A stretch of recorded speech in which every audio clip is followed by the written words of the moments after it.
پیارے بچوں السلام علیکم۔ آج ہم نحم کلاس کی اردو میں سبق نمبر 8 لہو اور قالین اس سبق کے مشقی سوال جواب کریں گے۔ لہو اور قالین اس سبق کے مصنف ہیں مرزا ادیب۔ مشقی سوال نمبر 1، تجمل نے اختر کے بارے میں کس قسم کے خیالات کا اظہار کیا؟ تجمل نے کہا کہ اختر جیسے لوگ کسی نہ کسی سوچ میں ڈوبے رہتے ہیں اور دوسروں سے الگ تھلگ رہنا چاہتے ہیں۔ سوال نمبر 2، اختر کا حلیہ بیان کیجیے۔ اختر ادیڑ عمر کا شخص، سر کے بال بکھرے ہوئے، لباس پاجامہ اور قمیض آستینیں چڑھی ہوئی، آنکھیں شب بیداری کی وجہ سے سرخ اور آنکھوں کے گرد ہلکے۔ سوال نمبر 3، اختر کو کون تصویریں بنا کر دیتا تھا؟ اختر کا دوست نیازی اس کو تصویریں بنا کر دیتا تھا۔ سوال نمبر 4، نیازی نے اپنی تصویریں اختر کے حوالے کیوں کی؟ نیازی اپنی غربت کے ہاتھوں تنگ تھا۔ اپنے گھر والوں کا پیٹ پالنے کے لیے وہ معاوضہ لے کر اپنی تصویریں اختر کو بیچ دیا کرتا تھا۔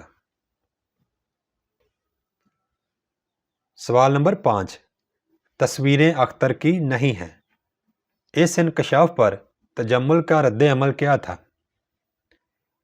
تصویریں اختر کی نہیں ہیں، اس انکشاف پر تجمل کو دھچکا سا لگا اور تجمل اختر سے کہنے لگا کہ تم مجھے اب تک دھوکہ دیتے رہے۔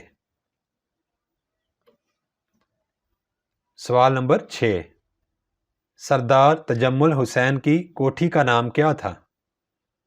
سردار تجمل کی کوٹھی کا نام النشاط تھا۔ سوال نمبر 7، تجمل کی عمر کتنی تھی؟ تجمل کی عمر 40 اور 45 سال کے درمیان تھی۔ سوال نمبر 8، اختر 2 سال قبل کہاں رہتا تھا؟ اختر 2 سال قبل ایک تنگ و تاریک گلی کے ایک خستہ اور بدنما مکان میں رہتا تھا۔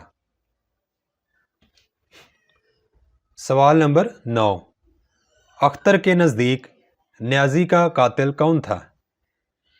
اختر کے نزدیک نیازی کا قاتل سردار تجمل تھا۔ سوال نمبر 10، مرزا ادیب نے اس ڈرامے یعنی لہو اور قالین میں کیا پیغام دیا ہے؟ مرزا ادیب نے اس ڈرامے میں یہ پیغام دیا ہے کہ آج کے دور میں فن کی قدر کرنے کی بجائے فن کو دولت کے بل بوتے پر خریدا جاتا ہے، جو کہ فن کے ساتھ سراسر زیادتی ہے۔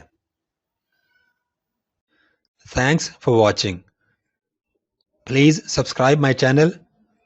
Also like and share this video with your friends. Thanks.